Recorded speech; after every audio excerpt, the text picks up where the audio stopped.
So this is going to be a quick presentation of just the math of the propagation of this at the speed of light.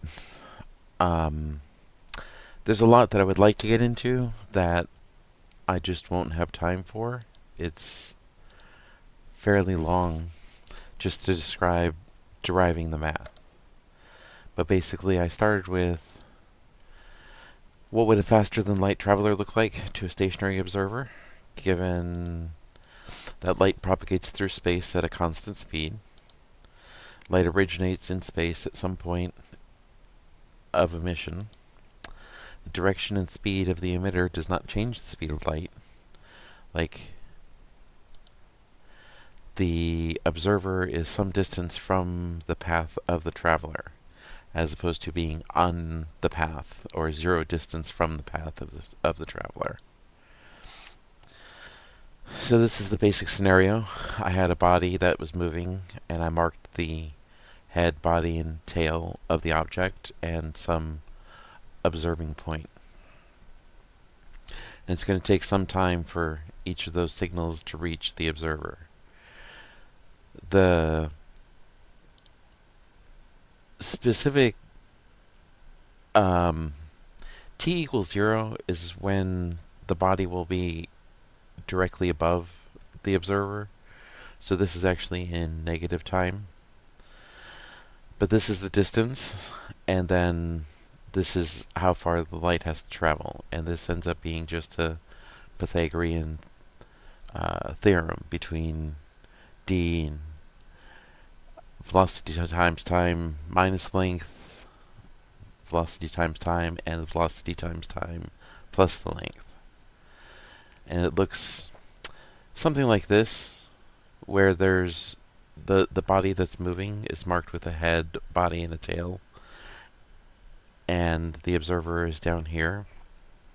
And I calculated all these diagonal lines and did a brute force comparison originally to get where the points would, where the time elapsed just passes the time of the signal traveling down that line.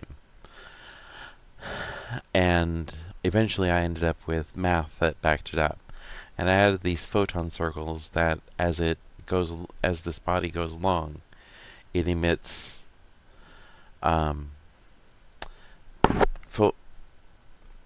a circle every time that there's a point. And then the calculation of the circle is independent from the calculation of the triangle traveling down the line, independent of the calculation of this reverse calculation of where the body actually is. So to go back to this frame, we can define that the time an event is observed is the time it was emitted plus the distance formula for each of these points of minus L squared divided by C. That gives the time of how long that took to travel, and for each of the points. So if we start with a general case of this equation, and we simplify it to d equals 0, and that the length of the body is 0, then we can substitute that in, and this simplifies to this, which the square root of a square is just that value, and this is another way of expressing that to factor these te squared factors out and get this. But this is not a correct function, because the square removes any minus sign that either of these end up with.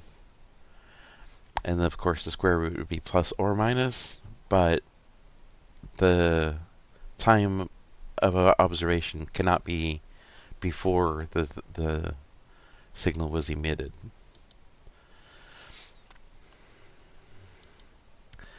So this isn't right, and it would be at least this where it's the absolute value of TE. But that's a somewhat divergent topic. We can also consider that this is just the time delta for the distance formula for any point along the trajectory at any time. And then the time of emission is the time observed minus the t delta, or this could be over that time emission plus t delta is the time observed. But we can substitute this equation into this and then solve for t delta, which this is this right-hand square expanded. This moves the c to the left and squares both sides. It carries over the function. This is a further expansion of this squared factor, so we can move the t delta terms to the left and keep the t time observed here. And we can define a position that's a temporary variable. That's all the terms that do not have t delta in them, and substitute that into this equation. And then move all the terms to the left where appropriate. And then you get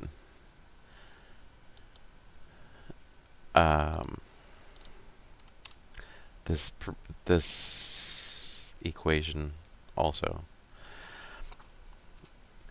We're going to step aside for a second, and if I have something like ax squared plus 2bx, then I could say that a is the square root of a, and b is b over the square root of a, and turn it into a perfect square this way. But I'll end up with an extra b squared term that isn't represented in this initial equation. So the b squared is this term, which becomes c, and we can substitute a, b, and c back in, and then expand this left side, so you can see that this will be b squared. These terms would cancel out. These a squareds would cancel out and be left with 2bx. I should have an x in it. And then this is the final solution of that. Because in this term, we have c minus v times t delta squared plus 2v and this other factor times t delta. And then if we take that a term as the square root of c squared minus v squared, and the b is basically v squared to plus velocity length, then I could add that term over here, and we get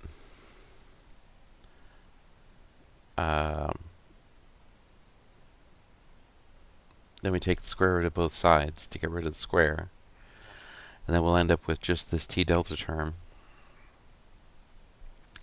And we can substitute p back into this equation and expand it out. Well, this is just substituting the p in, I think. It also factors in this common c squared v squared term. It multiplies the top and bottom of the p times this, so that these terms can be added together. That's just carried over. And then this is expanding this term with itself. And then we end up with a few terms that cancel out. We get a plus and minus v squared L, plus and minus 2v squared VLTO, and another plus and minus of that term. So all those terms disappear, and you end up with this expression that t delta is this. Plus and minus. When v squared, when the velocity is greater than c, then the negative term should also be considered as a possible solution, because it will be a positive result. I'd like to talk a little bit about relative velocities, that if you have a train that's going 55 miles per hour this way, and there's a train conductor in the front of the train, and a car that's driving 65 miles an hour, then the car will be slowly overtaking the train. But then what is the relative velocity? Is it minus 10 miles an hour because the car's driver is getting closer and closer to the train conductor? Is it getting, maybe that's an engineer. Is it going to be 10 miles an hour because it's 10 minus 55? And once the car passes the train conductor, then the distance is getting greater, so the relative velocity is 10 miles an hour. And if the car is exactly where the driver is, it's actually 0 miles per hour. So a relative velocity doesn't make a lot of sense, since there's at least 3. And these are a couple graphs that demonstrate that. This is the distance between two bodies with a distance of 1 and a velocity of 1. And this is the actual relative velocity curve. If the distance is 0, then there's a step curve there where up to the two drivers meeting, it's -1, and then once they pass each other, it's 1. But to do this, they would technically have to go through each other. Or, since we're dealing with light, it could just be that it's an insignificant fraction of light and might as well be called 0. That, if the train is only 2 meters from the train, that's 3 nanoseconds of light, and 3 nanoseconds is basically no time. I'd like to go over some quick math, vector notation. That if I have a vector with various components, x, y, and z, and possibly others, then the magnitude of that vector is the square root of each of those terms squared. It's like the Pythagorean theorem from before. And we can also express v dot v is each of these terms multiplied by itself and added together. And then you can also write it this way, that v dot v is x squared, y squared, z squared. So another way of writing the magnitude of velocity vector is to write that it's the square root of the dot product of the vector with itself. Or I could also write that the vector squared is v dot v. There's also the possibility of a cross product, but that's not important for this particular scenario. Vector addition, each of the components of the vector is added together and you end up with a vector result. Same thing with a vector subtraction. Each of the terms is subtracted from each of the terms and you end up with a vector result. And vector times a scalar, that scalar is multiplied by each factor in the vector. So in the 3D case, and more generally, if I have a point, we'll call it the observer, that's the position of the observer, should actually be denoted with a vector.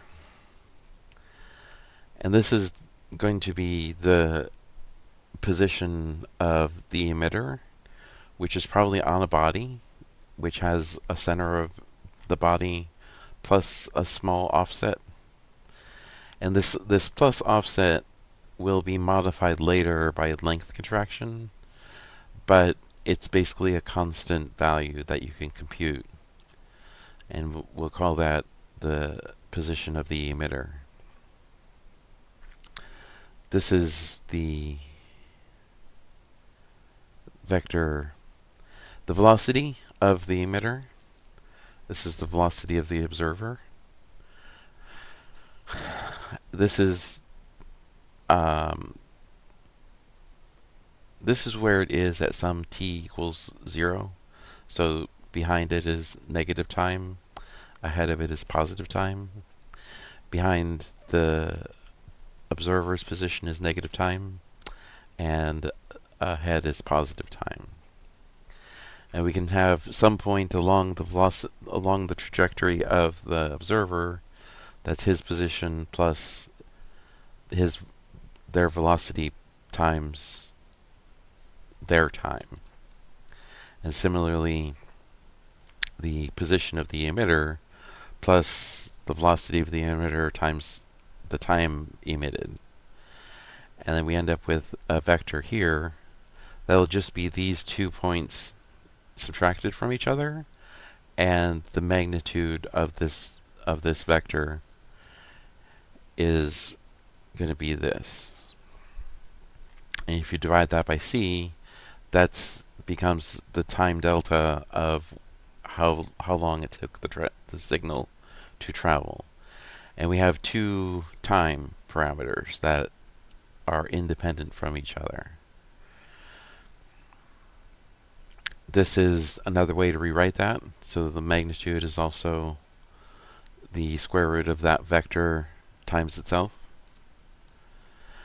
And we can define a position vector.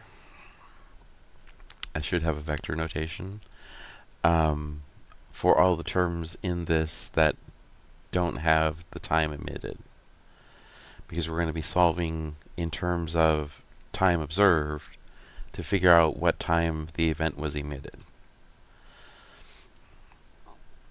And that simplifies this equation to just this. That's the position minus the velocity of the emitter times the emitter's time.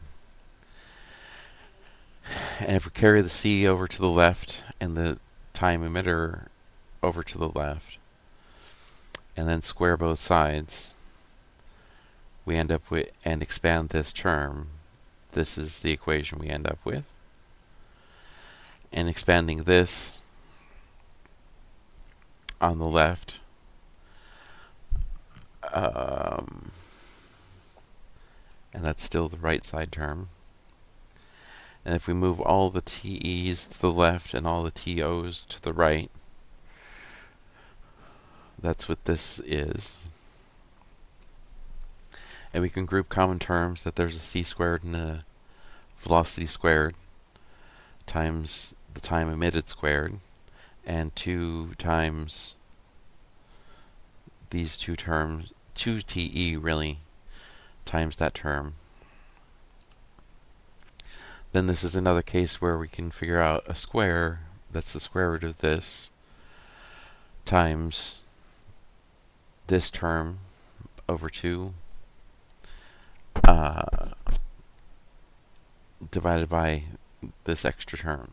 So when this gets multiplied together, gets squared, this is the extra term added to the right side to balance it out. And then we take the square root of both sides to get rid of this square. And we'll end up with just this one term that has the time emitted. So we move this over to the right, that's outside, and divide the whole thing by the square root of c squared minus ve squared. And c squared is the speed of light squared, or the speed of propagation. This is carried over. And we can carry this square root of c squared minus v squared up to this top term. That'll make this just be c squared minus v squared, and carry in the square root and distribute that this is the square root of c squared minus v squared So that cancels out, and you're left with just the top of that term. And expanding all of this mess underneath, we end up with a few terms that cancel out. This is position squared minus v squared, and position squared minus v squared plus and minus, and another c squared to squared that cancels out with itself because it's plus and minus. These remaining terms all have a c squared in them, so we can pull that out as c. And simplify this to a simple square. I reverse the sign here also. And then this is that equation carried over, and p for reference, that we can substitute p back in. And we get this equation.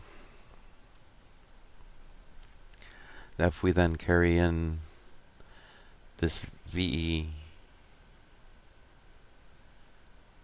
term, we get a VOTO term here that moves out and can join with this TO.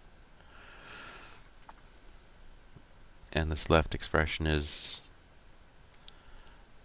not really simplified. It's factored out with the VO and VETO. So it's just the positions minus each other, and the delta position times the time observed, essentially, and this whole thing ends up being a vector, because this is just a vector plus a vector plus a vector times a scalar. And we should consider length contraction, which I defined for units purposes a c length, which is the speed of light, which this is meters per squared times meters per second times seconds, and then that gives you just meters. So this is a c length. So that to travel a c length for the worst case time, which is going forward and backward along the velocity vector, that the relative velocity of the light is c plus v and c minus v, c minus the magnitude of v and c plus the magnitude of v, and 1/2 of that because it's a two-way trip. Which we can combine that if we multiply the top and bottom of this by c minus v and the top and bottom of this by c plus v, then that's c squared minus v squared, and this plus and minus cancel out when they're added together, so the velocity term ends up going away. You end up with just that, and 1/2 times that 2 gets rid of that, and so the worst case time is basically c squared over c squared minus v squared. And the best case time is figured out from a photon clock that's perpendicular to the trip. That's this c length divided by the square root of c squared minus v squared. And we can multiply the length then by scaling it divided by time worst and multiplied by time best, which is TB over TW, which is TB is this term, TW is this term, which simplifies to this. It's the reciprocal of this multiplied. And you end up with the square root of c squared minus v squared over c, or 1 minus v squared over c squared, this is actually 1 over gamma, or this is capital gamma, and the graph of this looks like a half circle that ends on the x-axis. And if we apply the length contraction to a point that's on a body moving at a velocity, then the dot product of the position on the velocity, this is wrong. This shouldn't be v squared. It's the magnitude, which is the square root of v squared, but then that becomes v, and then v squared. So the magnitude of v normalizes the vector part of this, so it's a projection of the position on a unit vector in the direction of the velocity. And then we want to take this scalar, because the dot product becomes just a scalar, and scale it by the velocity direction again. So that's why this is v squared, which we can apply that this a times that gamma. So we subtract this factor out from the position and then add that factor scaled by gamma back into the position, and you end up with this equation, basically. And then light aberration is another issue that arises. That this is from a NASA.gov study on electron synchrotron radiation, that the light beamed from an electron is mostly directed forward, much like this. And this is the light aberration formula, that the delta, the theta of the source, is used with the velocity, magnitude of the velocity, divided by c, and that gives you the observed angle. The position from what you end up calculating from the contracted point fed through here, you can then multiply the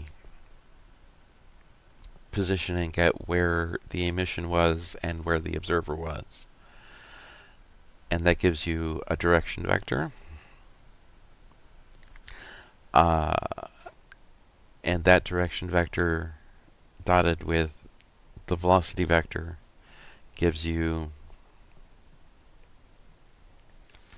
that direction projected on the velocity unit vector, because it's scaled by the length of that. Gives you basically gives you the cosine of the source. And you can get the angle by taking the arc cosine of cosine source, which is this term, minus the cosine of just this angle, and that's how much the angle changes. Like if it was here, it's now actually 90 degrees this way or something. In 2D, the arc cosine only gives you back an angle that's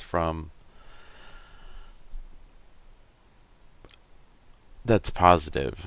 So you have to end up modifying the scale based on the source angle to get this advanced correctly.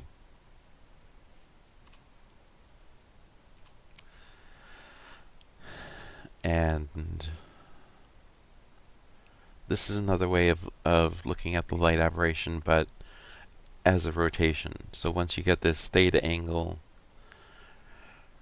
from the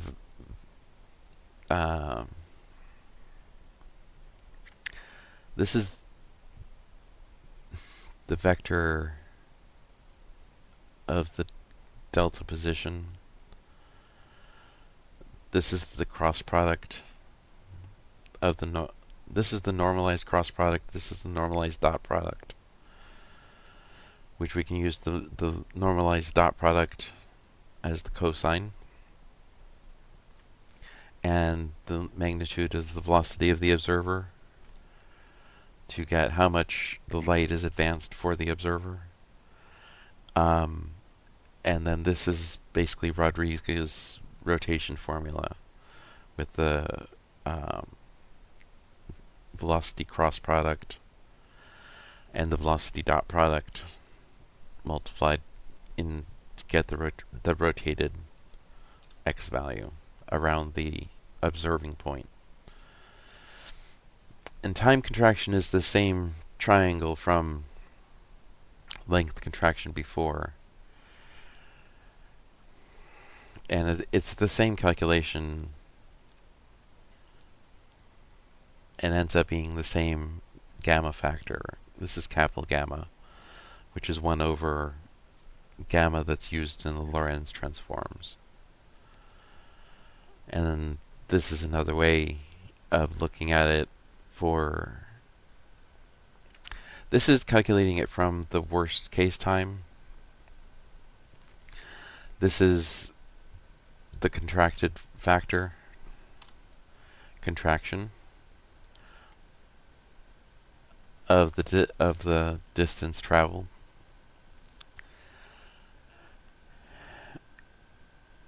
And you end up with this same gamma term for calculating from the worst case and the best case, where this is a photon clock bouncing back and forth. And then this is a bunch of demos that I did that I'll go over.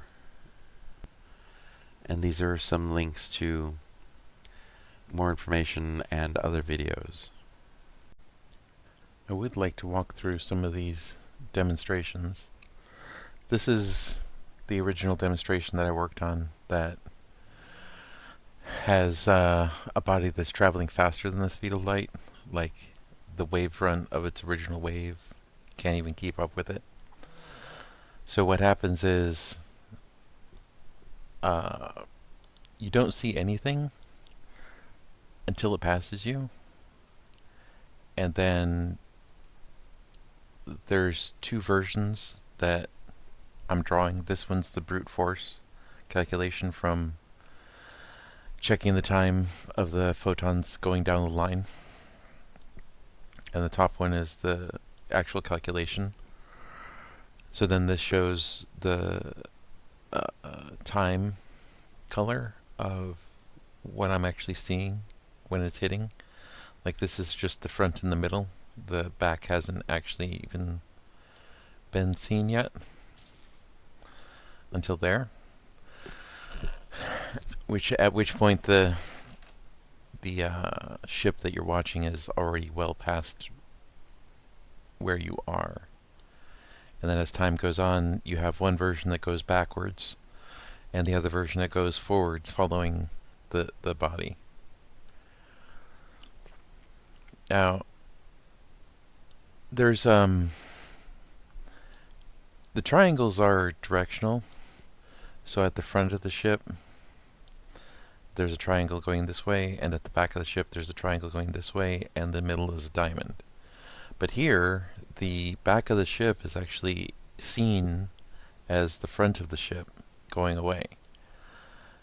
So it looks like the ship is, actually flying away from you. Although, not really, because if you consider that was a three-dimensional object, it's like the image is inverted, because you wouldn't actually see the engines on this side of the ship as the back of the ship. You would just see the edge of the ship, and then the nose of the ship you would sort of see going away from you too. It's kind of bizarre. The next demo is limited, so the velocity is a max of the speed of light. Actually, 0.9999 times the speed of light or something. Maybe it goes up to...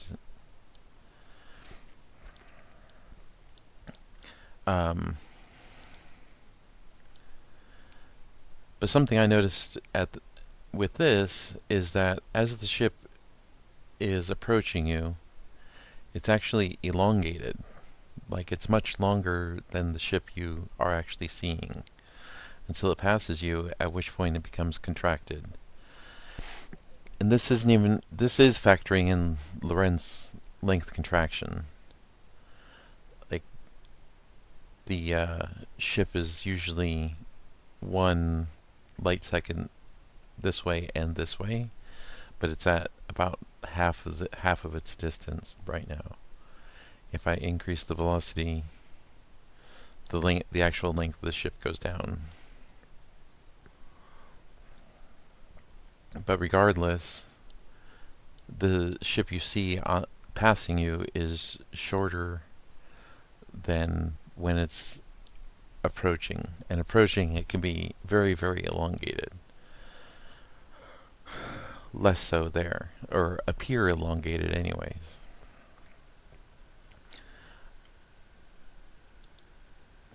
So there's an animate option that you can stop it from going forward. And then you can check like where these colors are, that they line up with the circles and everything. The circles are an independent calculation from the arrows, which are going down the line at a specific rate, and a different calculation than the reverse calculation from this.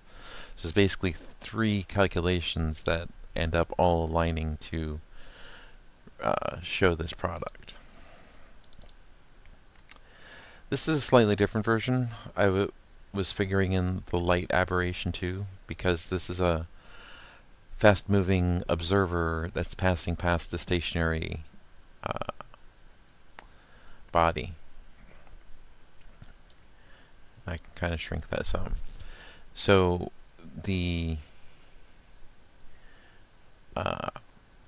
what the ship is seeing is actually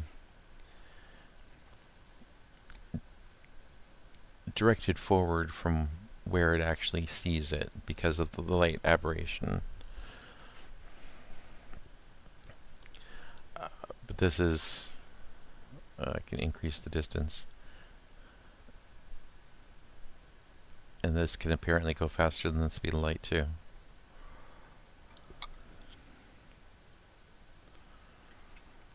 But no matter what, a stationary body is always seen in its original position. Its length doesn't contract. Only the space of the ship can actually contract.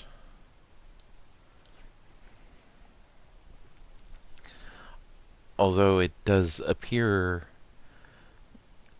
elongated and contracted because of the light aberration going as it passes by.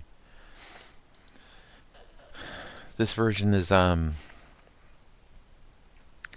more like taking the space that one ship is in and its grid of coordinates. So each grid is a unit of 1 light second.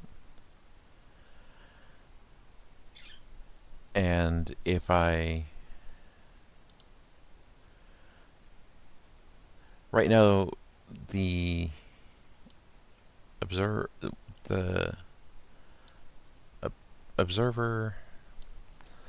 and the observed are going at 0. If just the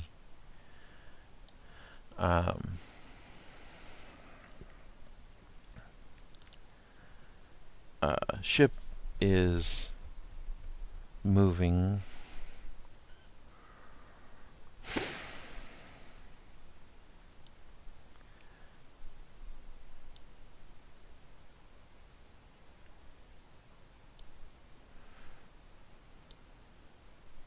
this calculation seems wrong.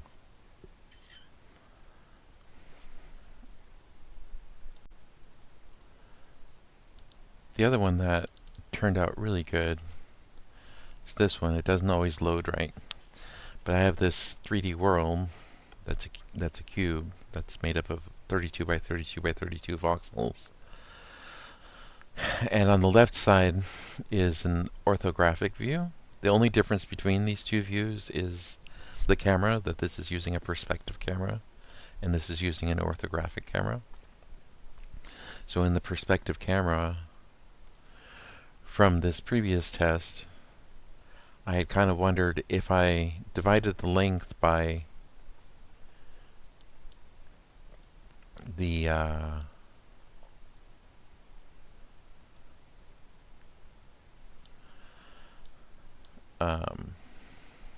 position seen, because this is so much further away, this would scale the points closer, and then what would this actually look like? But in 2D, this would just project to a circle.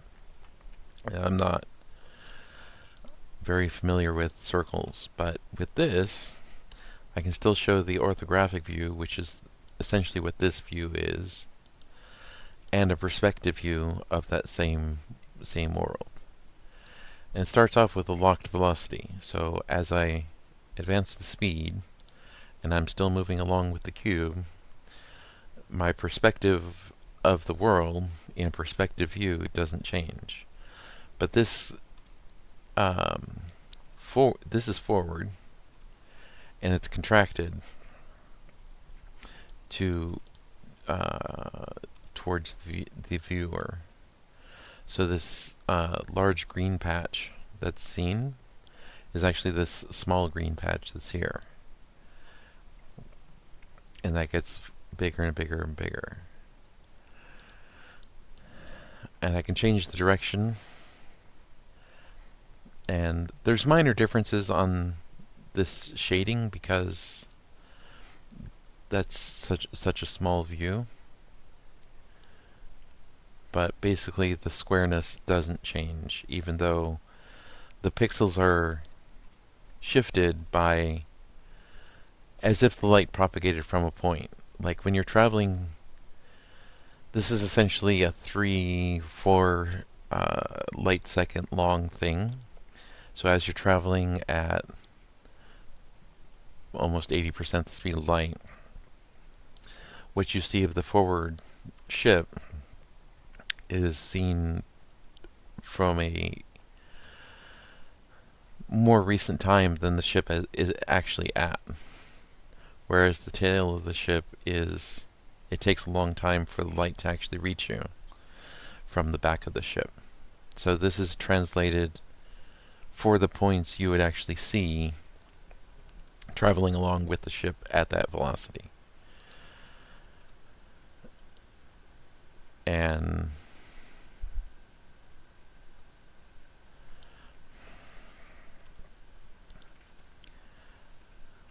I don't know, I can end up skewing this a little bit because of the time offset. But I can turn off length contraction and the light delay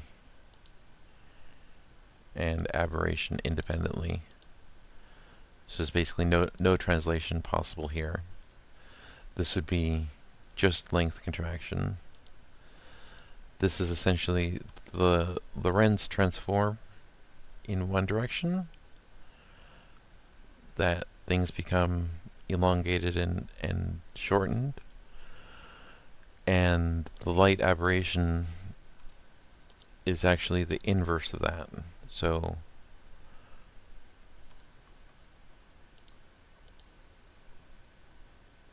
when they get combined, then in perspective, everything is still square. This is a little more confusing on this orthographic view, but I can turn on transparency so you can see the whole cube and actually fly into the cube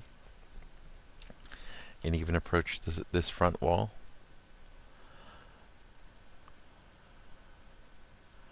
But then that front wall is actually bulged in closer to you.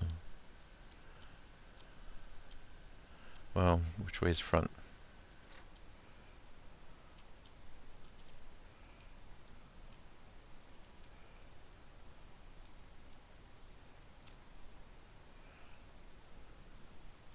So that's the front of the ship, I guess.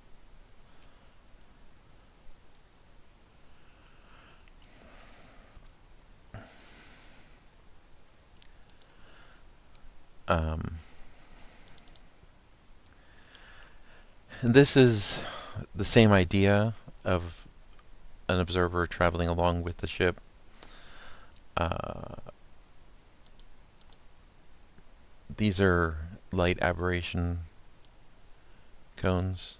So if I'm some distance away from the ship,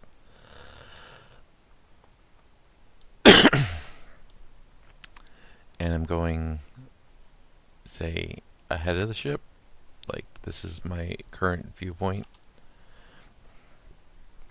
then the ship would appear to be coming from further away. But then it's advanced by light aberration to come back forward, and then in perspective, um, it should match basically its original viewpoint. But it's having problems getting this math to be quite as square as this. This was actually quite uh, uh, astonishing that I could get this to actually be so very square at any velocity. So basically, if you were standing along in this room, the only way you could tell is if you had some strobing lights that cycled at nanoseconds, 1 foot away and stuff. This is set up to be that each color changes from red to green to blue once a second. So this is actually only 2 and apart light seconds long by how it's scaled. But basically, one unit of this is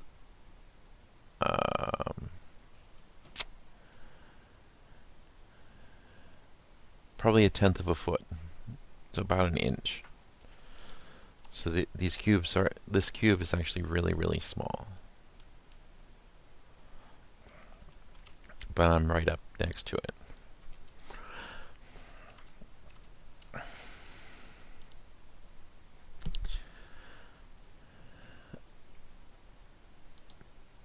And these aren't really showing. Oh, yeah.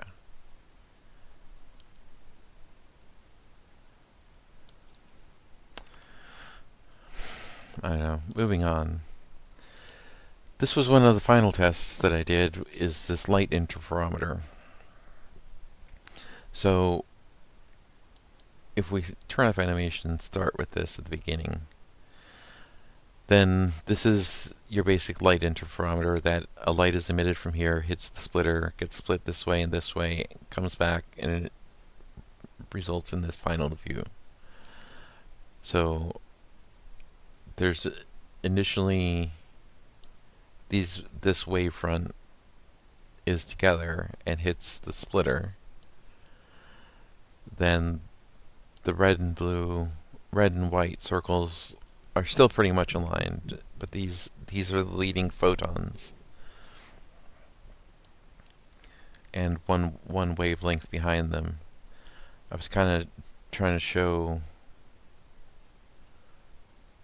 how they were length contracted. Like these other photons all look like they're going straight, but they're still following the same sort of trajectory. And then the back bounces off and comes back forward. But now these nodes in between are very compressed, and this is blue shifted.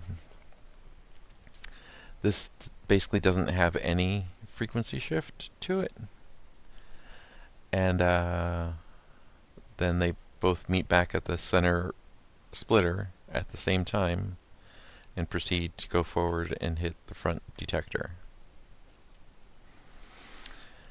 And I can change the angle of this apparatus. No, angle is something different. I can change the direction that the apparatus is traveling, which, if it was moving this way,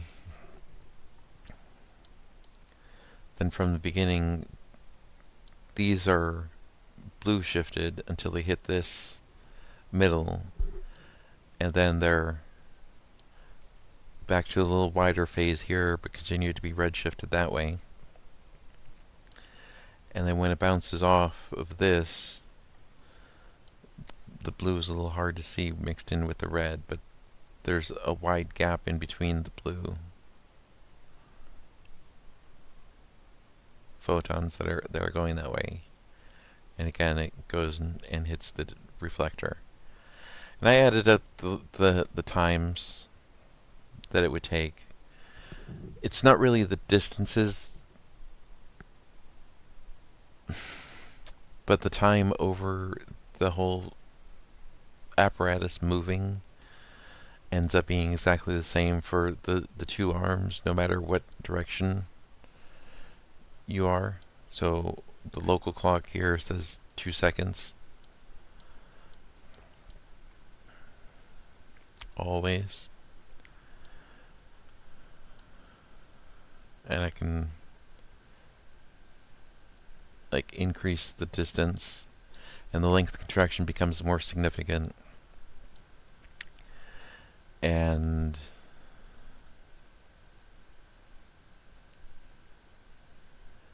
still it's 2 seconds, and it comes back and it interferes with itself.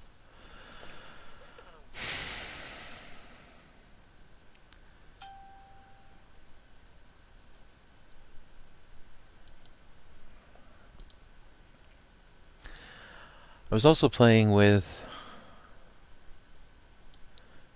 just this light aberration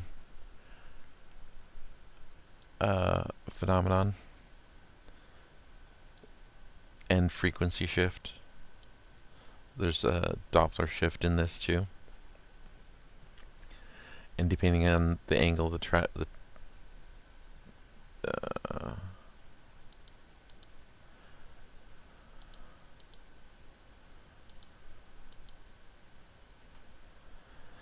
depending on the angle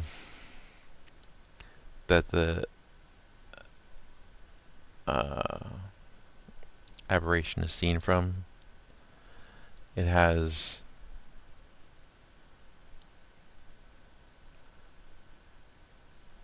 a different amount of aberration, which is kind of more important in the Galaxy version.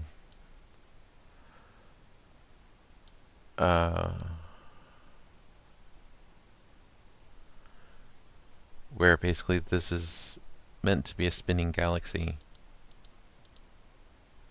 Oh, this is the Galaxy version. So in this, turn this speed down a little bit, I guess.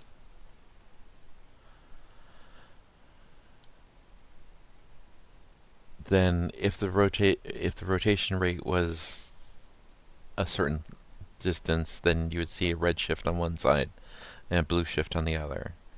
And I was trying to figure out if, just because of the aberration of these stars moving faster, and then seeing a different side of the star, if that would account for the rotation curves being goofy. But there's more to it than just aberration.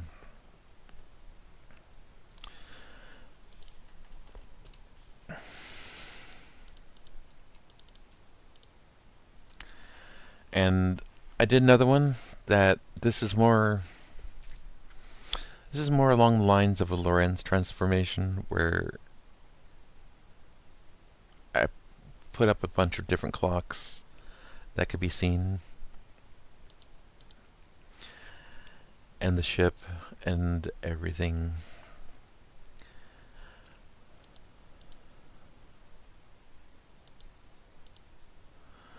So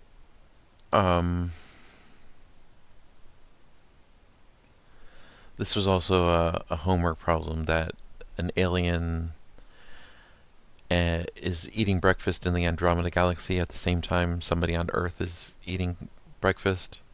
And depending on where this ship is, along this distance, they can see the Earth event happen first and then Andromeda, or they can see the Andromeda event happen first and then the Earth event. And if they're going very, very fast, then that offset kind of matters even more. If they're right in the center, then it's possible to see the events happen at the exact same moment. But if they're offset towards Andromeda, then they're closer to that side, and they would get, did I lock offset? Yeah. Then they would see Andromeda time happen first. And then the blue and red is not really sure what they represent. Kind of a time span of the breakfast, I suppose. But that doesn't work because it's offset in the other direction.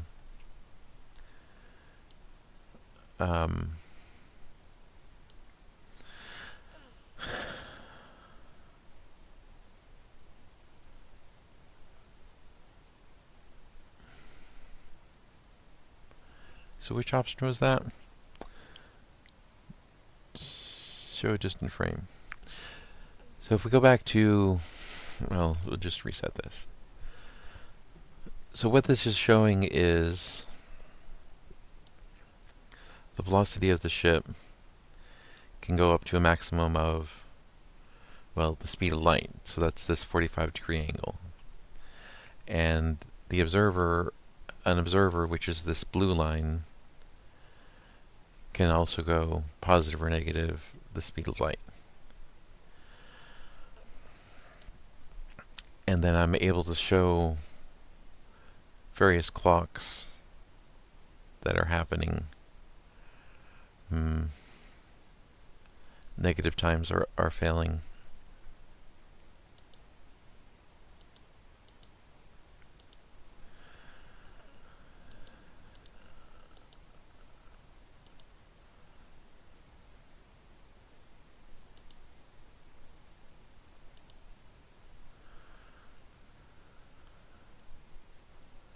Distance, half length, event time. Oh, this event time must be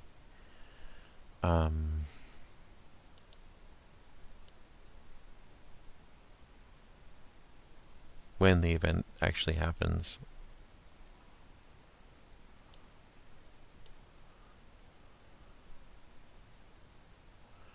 And an overall. Oh, this is a transformation between the observer and the observed.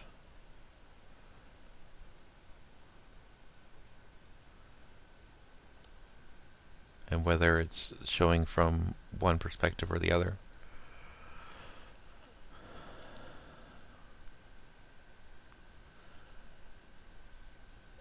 So, according to the local time, because the observers, because the clock on the ship contracts,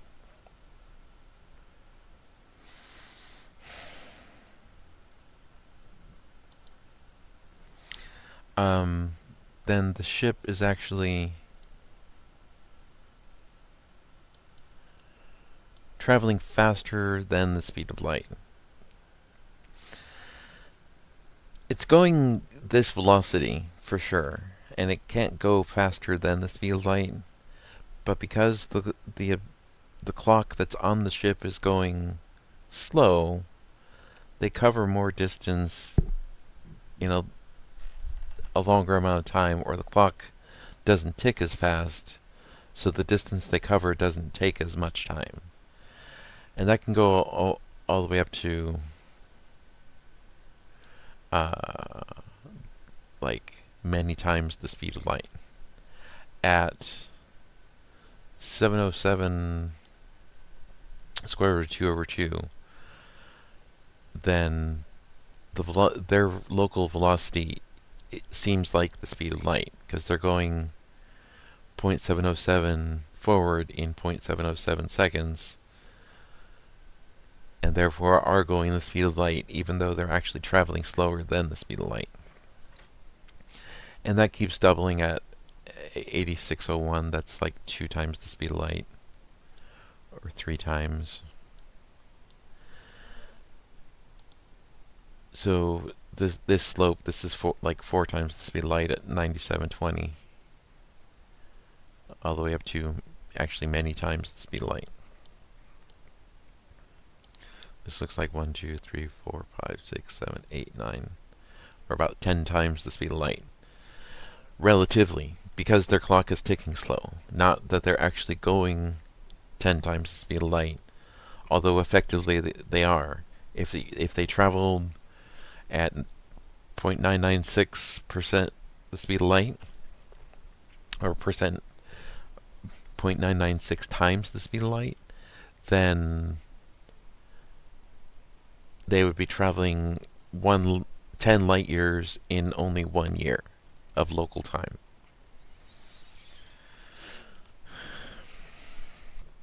And that's an entirely different topic that should be covered. And then this was a wheel traveling at the speed of light. And there's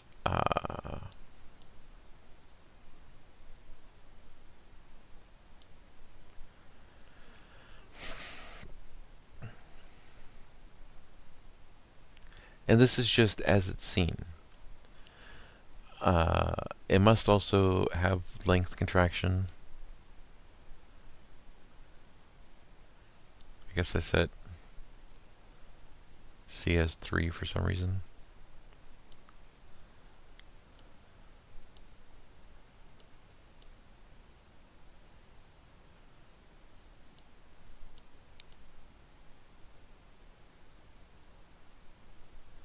And this is all done by brute force, that all these points on the wheel are calculated independently.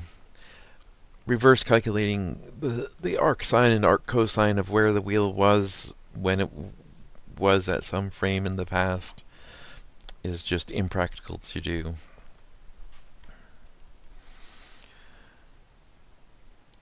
I have another variation of this that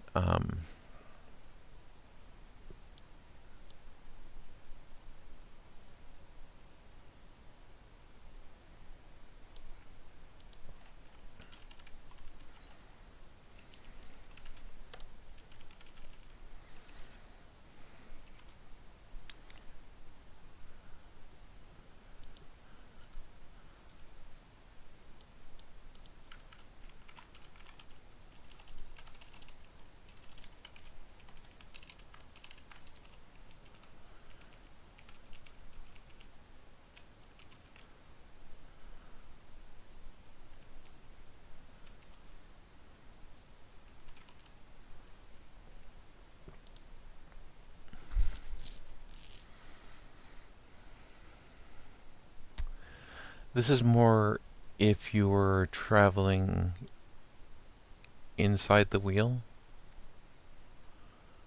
and the wheel is spinning around you.